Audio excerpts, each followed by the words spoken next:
নমস্কার বন্ধুরা, এটা আমার প্রথম ব্লগ। আমি একজন বাঙালি যে ব্যাঙ্গালোরে থাকে। এখন ছুটি কাটাতে আমরা দেশের বাড়ি এসেছি। আমার দেশের বাড়ি বিষ্ণুপুর, বাঁকুড়া, আমার শ্বশুর বাড়ি। আর আজকের ভিডিওতে আপনাদেরকে বিষ্ণুপুরের টেরাকোটা মন্দিরই দেখাবো। তো তার জন্যে আমরা এখন বেরোচ্ছি। এখন বিকেল 3:45 মতন বাজে। আমি আর আমার হাজব্যান্ড এখন কিছু মন্দির দেখবার জন্যেই বেরোচ্ছি। আমি ওয়েট করছি, আমার হাজব্যান্ডও চলে এসেছে। চলুন আমরা বেরিয়ে পড়বো এখন। চলো যাবো।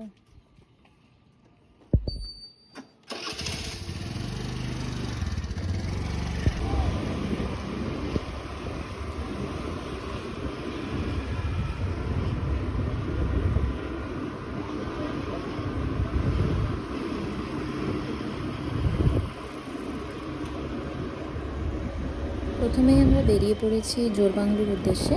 আমাদের বাড়ি থেকে বেশি দূরে না, এই 5 মিনিট মতন লাগে। তো আমরা দুজনে স্কুটিতে বেরিয়ে পড়েছি। এরপরে আরও কয়েকটা মন্দির দেখার ইচ্ছে আছে, তো দেখা যাক কতগুলো দেখতে পারি আজকে। আমরা চলে এসেছি জোরবাংলো। কি সুন্দর লাগছে, আশেপাশেটা সবুজ হয়ে রয়েছে চারিপাশটা। ওই যে ওই মন্দিরটা দেখা যাচ্ছে, ওটা হচ্ছে রাধা শ্যাম মন্দির। ওখানেও যাওয়ার ইচ্ছে আছে। চারিপাশে অনেক দোকানও বসেছে ছোট ছোট, ওরা নানা রকম টেরাকোটার জিনিস বিক্রি করছে। মানুষের অনেক ভিড় এই সময়টা, খুব লোকজন আসে এখানে বিষ্ণুপুরে ঘুরতে। আর এই মন্দিরটা কাছ থেকে এবার একটু দেখে নিচ্ছি। এটা হচ্ছে পুরোটাই মন্দিরের গায়ে টেরাকোটার কাজ করা। আর এগুলো খুব সূক্ষ্ম কাজ। এগুলো এক একটা স্টোরি, এক একটা গল্প, মানে রামায়ণ, মহাভারত বা তখনকার রাজাদের যা সব গল্প হতো, ওগুলো সব মন্দিরের গায়ে সুন্দর করে আঁকা, পাথর কেটে কেটে বানানো আছে। খুবই সুন্দর কাজ, নিখুঁতভাবে করা আছে।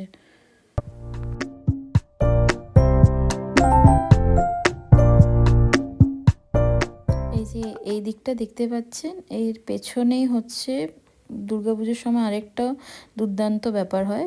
এই সময় এখানে তোপ দাগানো হয়, আর বিষ্ণুপুরের সব মানুষ এখানে ভিড় করে শুধুমাত্র ওই তোপ দাগা দেখার জন্যে।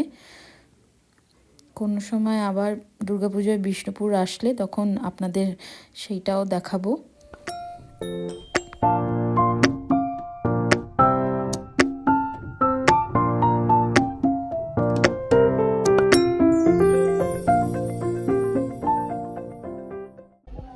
এখানে কি সুন্দর সুন্দর দোকান বসেছে দেখুন। এখানে আপনি সব ঘর সাজানোর জিনিস পেয়ে যাবেন। যত রকমের টেরাকোটার মাটি, পোড়া মাটির জিনিস আছে, আপনি সব রকমের জিনিস পাবেন এই দোকানগুলোতে।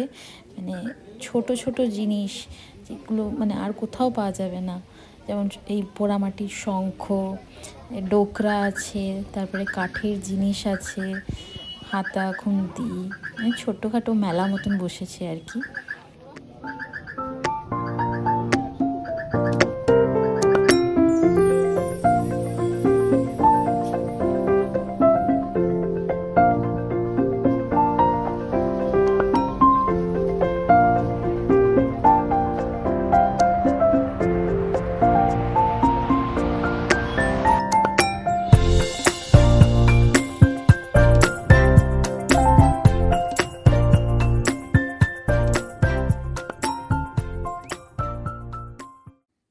আর এই দেখুন এখানে বিষ্ণুপুরের বিখ্যাত ঘোড়া।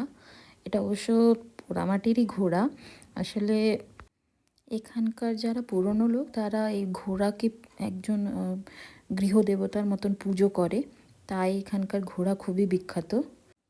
এটা হচ্ছে মা মৃন্ময়ীর মন্দির, খুবই জাগ্রত। আপনি মন দিয়ে মাকে ডাকলে মা সবই আপনার মনোকামনা পূর্ণ করবেন। আর সেই তোপ দাগানোর কথাটা বলছিলাম, এই মন্দিরেরই নিয়ম যে দুর্গাপুজোর সময় প্রত্যেকটা প্রহরে এই মন্দির থেকে তোপ দাগানো হয়। আর অষ্টমীর দিনে ওখানে যখন সন্ধি পুজো শুরু হয় সেই সময়টায় তোপ দাগানো হয়, আর সবাই এসে ওখানে তোপ দাগানো দেখে। চলুন কথায় কথায় চলে এসেছি রাধাশ্যাম মন্দিরে। এটিও একটি খুব বিখ্যাত মন্দির। আমি এই মন্দিরে প্রথমবার এসেছি আর এসে খুবই ভালো লাগছে। এটা একটু অন্যরকম আর বাকি মন্দিরের থেকে। এখানে একটা রাসায়ন কক্ষ আছে, তারপরে হচ্ছে এর পাথরগুলো নাকি অন্য মন্দিরের পাথর থেকে একটু আলাদা। আর এটা তুলসী মঞ্চ, ওদিকে নাট মঞ্চ আছে, খুবই সুন্দর। এখন অনেক ট্যুরিস্ট আছে বিষ্ণুপুরে, সবাই আর কি শীতকালে ছুটি কাটাতেই এসেছে। ওই যে জোর বাংলো দেখা যাচ্ছে। চলে এসেছি আমরা আমাদের নেক্সট লোকেশনে। এটা হচ্ছে শ্যামরায় মন্দির। এই সবকটা মন্দিরই মানে কাছাকাছি আছে লোকেটেড, সব 3 কিলোমিটারের ভেতরেই। তো আপনি যদি একবারের জন্যে 25 টাকা দিয়ে টিকিট কাটেন, আপনি সবকটা মন্দিরই ঢুকতে পারবেন। এগুলো এখন সব চেইন দেওয়া আছে, কারণ বলছে নাকি আগে এই মন্দিরের কাজগুলো, মন্দিরের গায়ে যে ইটের কাজগুলো ছিল সেগুলো নাকি আগে খুব চুরি হতো, এখনও হয়। তাই এখন বিকেল 5টার পরে মন্দির বন্ধ হয়ে যায় আর এখানে উঠতেও দেয় না মন্দিরকে, মানে মন্দিরের কাজগুলো প্রোটেক্ট করার জন্যে।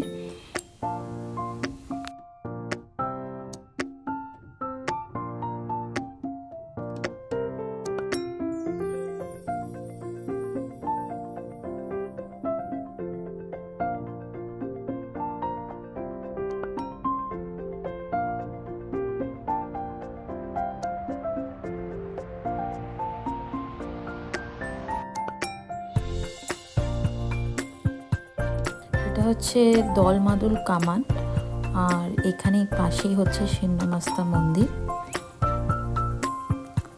তো আমরা যাচ্ছি আমাদের পরের গন্তব্যস্থলে, সেটা হচ্ছে পোড়ামাটির হাট। এখানে প্রত্যেক শনিবার রবিবার করে একটা পোড়ামাটির হাট হয়, ওখানে নানান রকমের জিনিস বিক্রি হয় পোড়ামাটির। যে মা ছিন্নমস্তার মন্দির।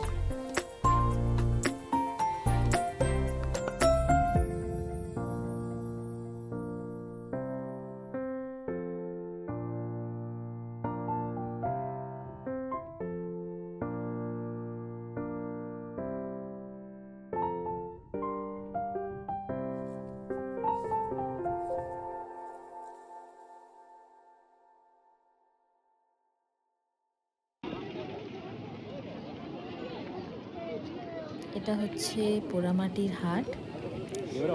এখানে অনেক ধরনের জিনিস বসেছে, খাবার স্টল আছে, গয়না আছে পোড়ামাটির, তারপরে ঘর সাজানোর জিনিস আছে। আর এখন দেখছি নতুন কীর্তন যারা করে, গান গায়, তারা আছে। আর ওদিকে নাচও হচ্ছে।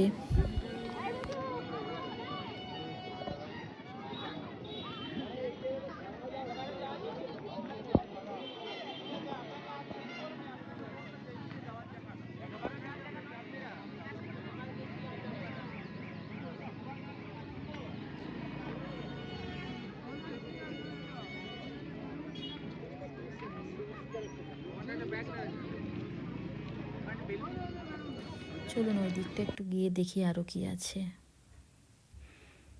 ওই দেখুন ওরা এখন সবেমাত্র নাচটা শেষ হয়েছে ওদের, আমরা মিস করে গেছি।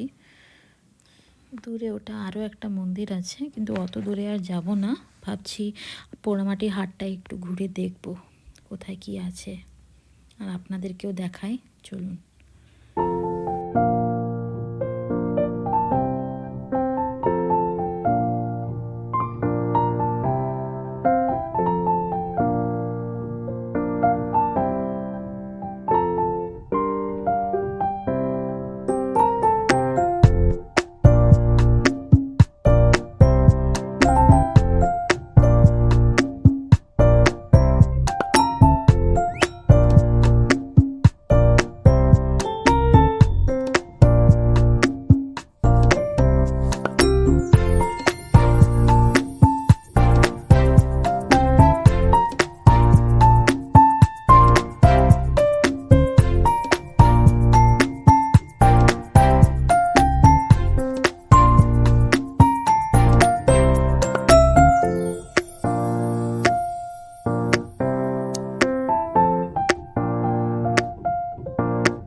দিকে ফুড স্টলের দিকে চলে এসেছি। এখানে সব লোভনীয় খাবারের স্টল, পাঁপড় ভাজা, নিরামিষ চপ, নিরামিষ ঘুগনি, তারপরে অনেক রকমের খাবার আছে, আপনারা সবই পেয়ে যাবেন। আমরা খুঁজছি দেখি কি খাই। আমরা দুজনে অনেক কিছুই আছে, মানে কোনটা ছেড়ে কোনটা খাবো বুঝতে পারছি না। আর মেলাটাও একটু ঘোরা হচ্ছে। তো ফাইনালি ডিসাইড হয়েছে যে আমরা চা খাবো আর ঘুগনি নিয়েছি। তো এখানে আমাদের চাও হচ্ছে আর ঘুগনিও হচ্ছে। তো আজকের ব্লগটা আমরা চা খেতে খেতেই শেষ করছি। আপনাদের সাথে দেখা হবে পরের ব্লগে। ভালো থাকবেন, সুস্থ থাকবেন।